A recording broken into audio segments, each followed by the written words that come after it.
April 28, 1945.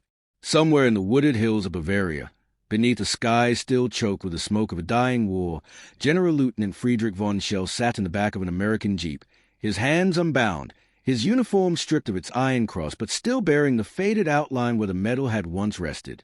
The vehicle lurched over cratered roads, past the skeletal remains of farmhouses and the charred husks of Panzer tanks abandoned like the corpses of prehistoric beasts. Von Schell had expected many things in the final days of the Reich. A bullet, perhaps, or the cold interior of a prisoner transport bound for some forgotten camp in the American heartland.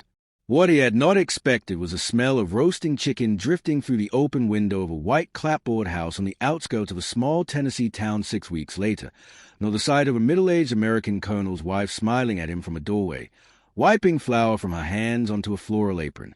The war in Europe had ended. The 1,000-year Reich had lasted 12. And in the strange, disorienting silence that followed the cessation of gunfire, a peculiar drama unfolded across the American South and Midwest, a drama not of tribunals and executions, though those would come, but of something far more unsettling to the men who had once commanded armies in the name of Adolf Hitler. They were invited to dinner. This was not the calculated humiliation of Versailles, nor the orchestrated theater of Nuremberg. This was something the German officer corps, trained in the rigorous hierarchies of Prussian military tradition, had no framework to comprehend: the weaponization of ordinary American kindness. In the spring and summer of 1945, as the Allied powers began the monumental task of sorting through millions of displaced persons, prisoners of war, and captured enemy combatants, the United States Army faced a unique logistical challenge. Among the hundreds of thousands of German POW flooding into camps across the American interior were not merely conscripts and enlisted men, but the architect of the Wehrmacht's most devastating campaigns: generals, colonels, staff officers who had planned operations from North Africa to the Eastern Front. These were men of education, often aristocratic bearing, fluent in multiple languages, versed in philosophy and military history. They were also, by definition, war criminals or collaborators with a regime responsible for industrialized genocide.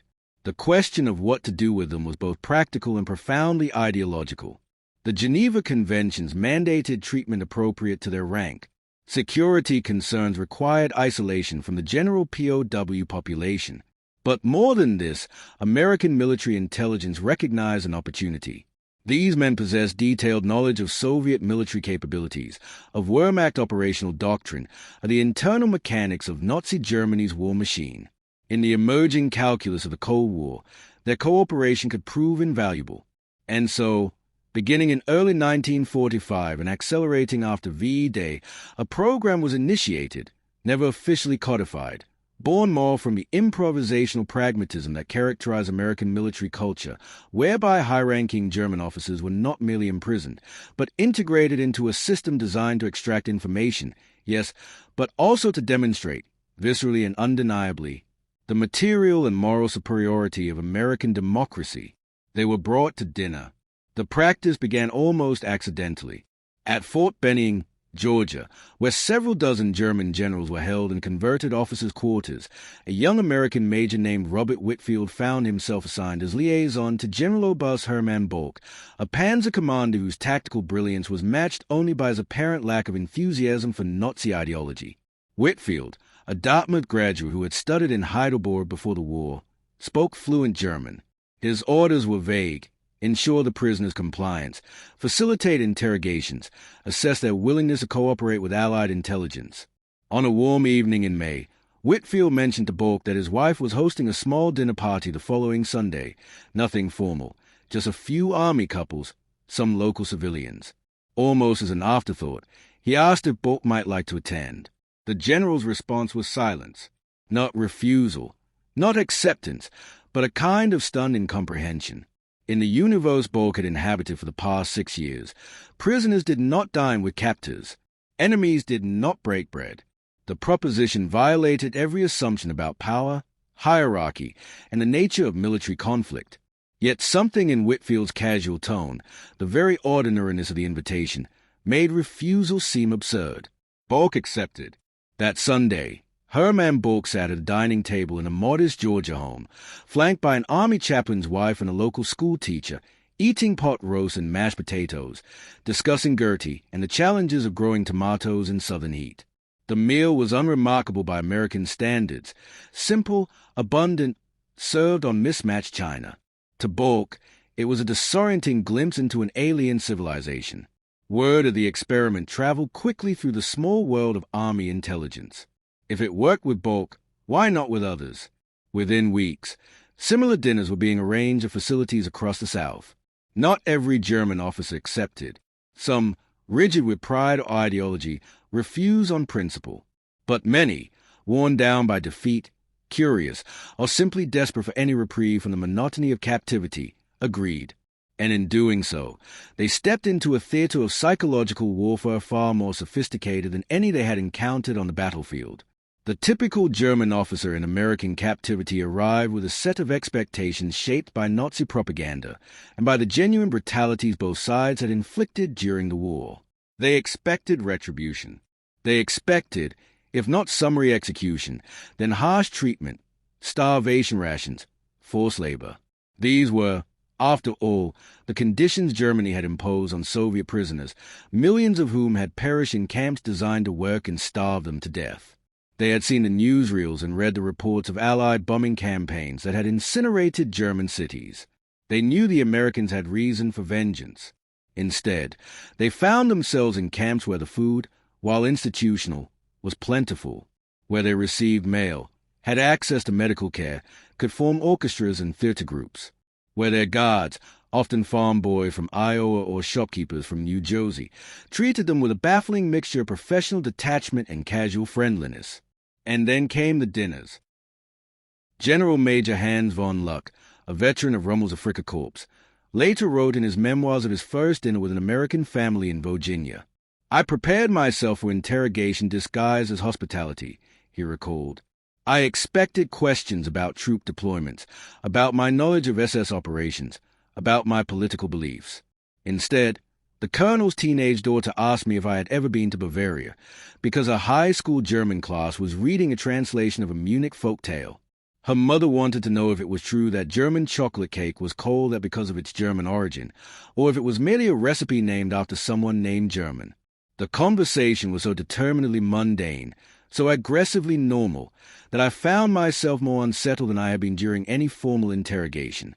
There was no pressure, no threat. And yet I left that dinner feeling as though some essential certainty had been dislodged from within me.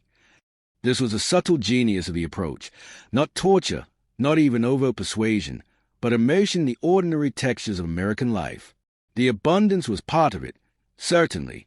German officers, many of whom had not seen a full meal in months, found themselves confronted with tables laden with roast beef, chicken, ham, fresh bread, butter, commodities that had become nearly mythical in wartime Germany.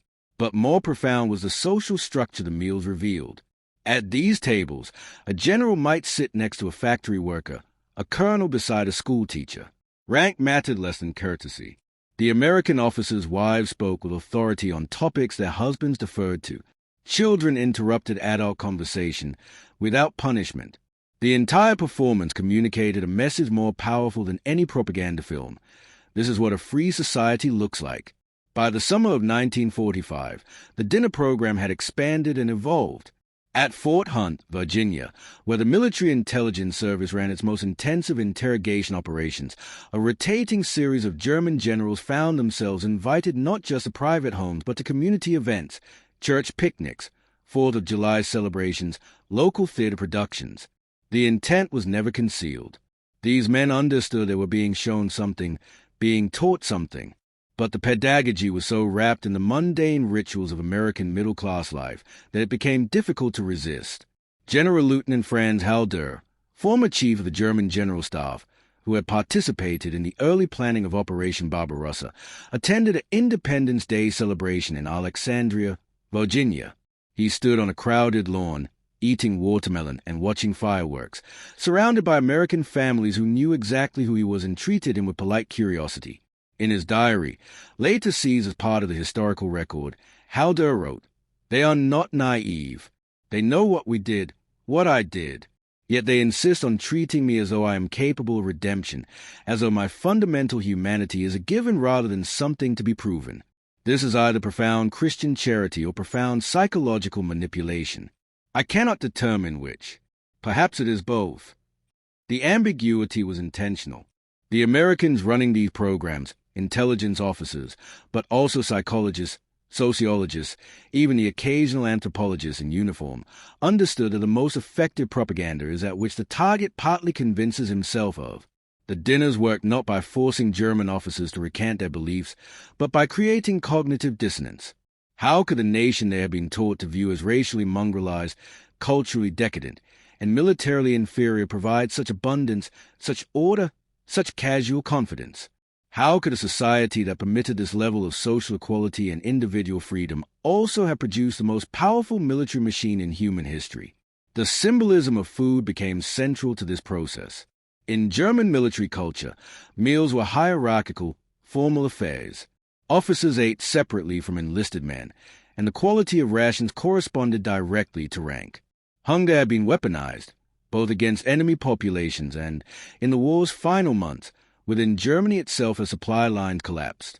To sit at an American table where seconds were offered freely, where colonels' children might grab the last dinner roll before a general could reach for it, where waste was so casual that leftover bread might be fed to a dog, this was to witness a kind of material democracy that undermined every assumption about resource scarcity and social order that Nazi ideology depended upon.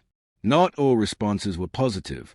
Some German officers emerged from these dinners hardened in their convictions, seeing American openness as weakness, abundance as spiritual emptiness.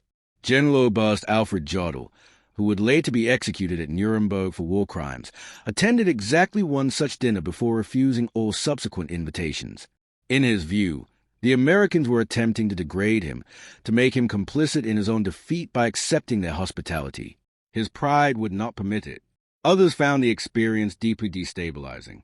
General Major Elmar Warning, who had commanded artillery units on the Eastern Front, described in a letter to his wife, intercepted and translated by American censors, a dinner in South Carolina where he was seated next to a Jewish doctor from Charleston.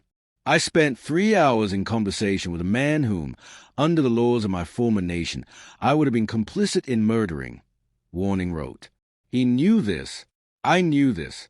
Yet he asked me about my children, about my education, about whether I thought Brahms or Beethoven was a superior composer. When I finally asked him why he did not simply hate me, he said something I cannot forget. Hate is too exhausting, and you are already defeated. What I am curious about is whether you can learn. I do not yet know the answer to his question. These encounters, documented in thousands of pages of intelligence reports, censored correspondence, and post-war memoirs, reveal a program that was equal parts pragmatic intelligence gathering and ideological warfare. The Americans wanted military information, certainly, but they also wanted to plant seeds of doubt, to demonstrate that the nationalist mythology of blood and soil and hierarchical order was not the only model for organizing human society. They wanted to prove that democracy could be powerful, that pluralism was not weakness, that a nation built on the consent of the governed could obliterate a regime built on conquest and racial supremacy. And they wanted German officers to carry that knowledge back with them, not to Germany, not yet, but into the strange liminal space of captivity, where they had time to think, to compare what they had been told about America with what they had witnessed, where they could talk among themselves, in the barracks and recreation halls of POW camps, and begin the slow, painful process of intellectual reconstruction. The symbolic object that recurred most frequently in these accounts was not a weapon or a document, but a simple glass of milk. In Germany, milk had been rationed since 1939. For most of the war, ordinary civilians and soldiers saw fresh milk rarely if at all. It became a symbol of scarcity, of childhood innocence lost to the demands of total war. In America, milk was ubiquitous. It appeared at every meal. Children drank it with casual indifference, sometimes leaving half-full glasses on the table. The sheer waste of it, the abundance so great that surplus was unremarkable, became, in the writings and recollections of German POWs, a recurring motif. General Lieutenant Wilhelm Ritter von Thoma, who had been captured in North Africa in 1942 and spent 3 years in American captivity, described watching an American child at a 4th of July picnic pour out half a glass of milk onto the grass to make room for lemonade. I thought of my own children in Bavaria, who had not seen fresh milk in years. he wrote. I thought of the millions of German mothers watering down condensed milk to make it last another week. And I understood, in that moment, the central delusion of our ideology. We had told ourselves that we needed conquest because resources were finite, that our struggle was existential, a matter of survival. But here was a nation that had never conquered territory for farmland, that had fought a two-ocean war while simultaneously increasing its civilian standard of living, that produced so much it could afford to waste it. The entire premise of our Lebensraum doctrine was revealed as a lie.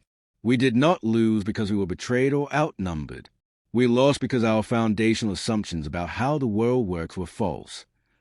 This was a revelation American intelligence officers hoped to cultivate. Not merely that Germany had lost a war, that was obvious, but that the reasons for losing were ideological as much as material.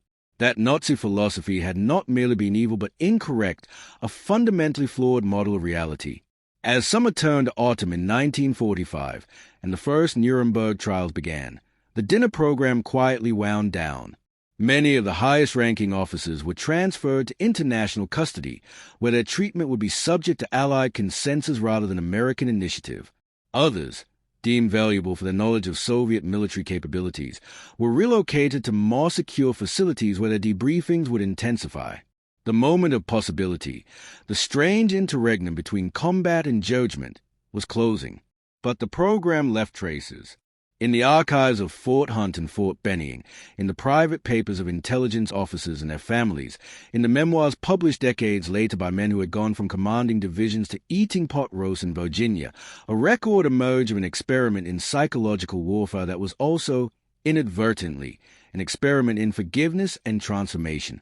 Not redemption. That word carries too much moral weight, suggests absolution that was neither offered nor deserved. Rather, these dinners represented an American wager that even men who had served a genocidal regime could be made to see the inadequacy of that regime's worldview. That exposure to ordinary democratic life, to the material abundance and social pluralism that democracy enabled, could be more persuasive than any speech or film. The wager paid off unevenly.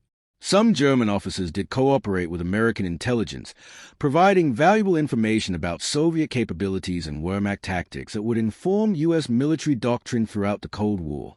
Some underwent genuine intellectual transformations, becoming advocates for democratic reconstruction in post-war Germany. Others remained unrepentant, seeing their captors' kindness as either weakness or deception. Still others existed in a state of permanent ambivalence, unable to fully reject their past but unable to justify it in light of what they had witnessed. General Oberst Hermann Bolk, who had attended that first dinner in Georgia, lived until 1982. In interviews late in his life, he was asked repeatedly about his time in American captivity, about whether his views had changed. His answers were always careful, always qualified. "I learned," he said in one interview, "that military effectiveness does not require ideological fanaticism. That discipline and morale can exist in a volunteer army where soldiers question orders. That a nation of immigrants with no aristocratic military tradition can produce tacticians equal to any trained in Prussia." These were not pleasant lessons for a man of my background, but they were accurate. When pressed on whether he regretted his service to the Third Reich, Bolk's answers became more evasive. He maintained the stance common to many Wehrmacht generals, that he had served his country, not the Nazi Party, that he had fought honorably within the rules of war. The historical record contradicts much of this self-exoneration. But what is notable is the framework of his defense. He felt compelled to justify himself according to standards of international law and military honor that he had once dismissed as weaknesses of democratic societies. The very terms of debate had shifted. This was perhaps the most lasting victory of the dinner table protocol. Not that it converted hardened ideologues into Democrats, but that it established the terms of the post-war conversation. The Americans demonstrated, through policy and practice, that democratic societies could be magnanimous in victory without being weak, that they could extend elements of respect and dignity even to enemies whose ideology had been predicated on the denial of those very concepts. The surviving records of these dinners, photographs, letters, intelligence reports, carry a strange poignancy. Here is a picture of General Major Hans von Luck standing in a Virginia garden, squinting against the sun, holding a glass of iced tea while an American captain's wife explains her rose pruning technique. Here is a report on General Lieutenant Franz Halder's attendance at a Methodist church service, noting that he sang the hymns in English phonetically, following the hymnal with apparent concentration. Here is a letter from a 10-year-old Georgia girl to her father, serving overseas. Mom says a German general is coming to dinner again on Sunday. He's teaching me chess. He seems sad all the time, but he smiles when I beat him. These fragments resist easy moral categorization. They are not stories of redemption. Too much blood had been spilled for that. Nor are they stories of simple propaganda success. The program's actual intelligence value was mixed, and many participants remained ideologically opposed to everything it represented. Instead, they are stories about the strange, contingent nature of historical transformation, about the ways ordinary gestures can carry enormous ideological weight, about the peculiar power of abundance and normalcy to destabilize certainty. In the final accounting, perhaps fewer than 300 German generals and senior staff officers participated in some version of the dinner program. A tiny fraction of the Wehrmacht's officer corps, a minuscule percentage of the millions imprisoned and eventually repatriated. The program's direct impact on the reconstruction of Germany was likely minimal. Most of these men were too compromised, too associated with the old regime, to play significant public roles in the federal republic that emerged from Allied occupation. Yet the symbolism resonated beyond the immediate participants. Stories of the American camps, of the relative comfort and bizarre hospitality extended to even high-ranking POWs, filtered back to Germany through letters and eventually through returning prisoners. They became part of the complex narrative Germans told themselves about the occupation, that the Americans, whatever their flaws, were not conquerors in traditional sense, that they came with Marshall Plan dollars and Coca-Cola rather than with the explicit intention to reduce Germany to a pre-industrial vassal state. This narrative was partly propaganda, partly self-serving myth, partly truth. The Americans did extend significant aid to their former enemies, did work to rebuild rather than merely punish. But they did so from a position of overwhelming strength, and with clear strategic objectives related to the emerging Cold War. The dinners were not acts of pure altruism, but calculated components of a larger strategy to integrate Western Germany into an American-led democratic alliance. Yet calculations can have unintended consequences. The Americans intended to demonstrate their superiority. What some German officers learned instead was more unsettling, that multiple models of social organization were possible, that the nationalist mythology of blood and soil was not the only framework for understanding history and society, that defeat did not have to mean the end of meaning. On a spring evening in 1946, one of the last of these dinners took place in Virginia. The war had been over for nearly a year. The Nuremberg verdicts were approaching. Most German POWs had been or were being repatriated to a homeland that existed now only as occupied zones, a political geography waiting to be resolved. The man sitting at this particular dinner table, whose name is redacted in the declassified report that documents the evening, was a former staff officer, a specialist in logistics who had never commanded troops in combat but had been responsible for supply lines that fed the Wehrmacht's eastern campaigns. The report notes that he was quiet through most of the meal, that he ate with restraint, despite the abundance offered, that when the American host wife asked him about his family, he mentioned a wife and 2 daughters in Saxony, now in the Soviet zone, whom he had not heard from in 8 months, that the table fell briefly silent, the awkwardness of this reminder that the war's aftermath was ongoing, that occupation was not the same as peace. Then the host's daughter, a college student home for spring break, asked the German officer what he missed most about home. The report records his answer, the silence.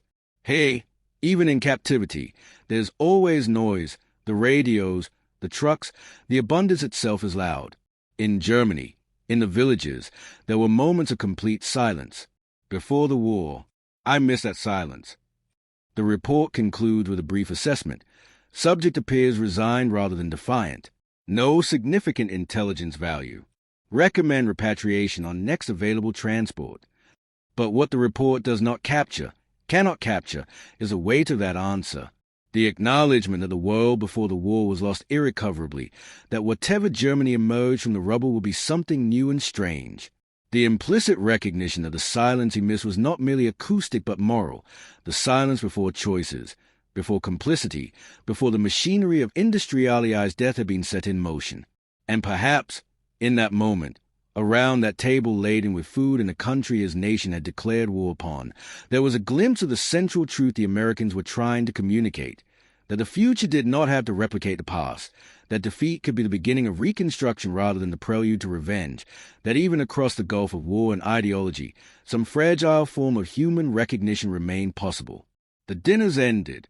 The prisoners went home. The Marshall Plan rebuilt Western Europe.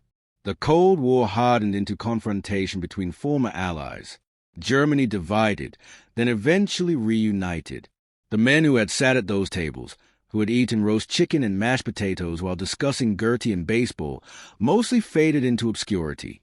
Some wrote memoirs. Some maintained silence.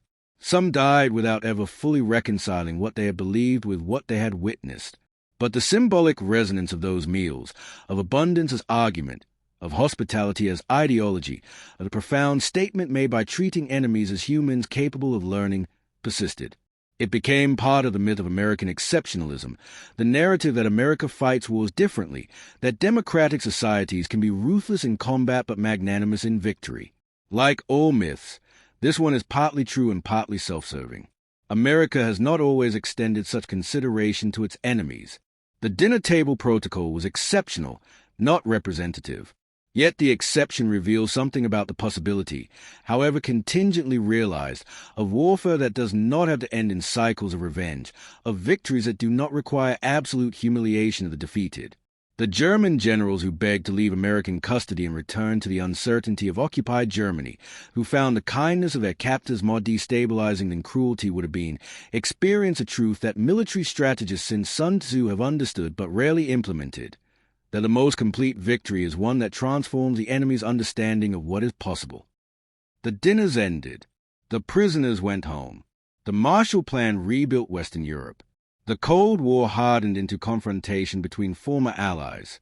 Germany divided, then eventually reunited. The men who had sat at those tables, who had eaten roast chicken and mashed potatoes while discussing Goethe and baseball, mostly faded into obscurity. Some wrote memoirs.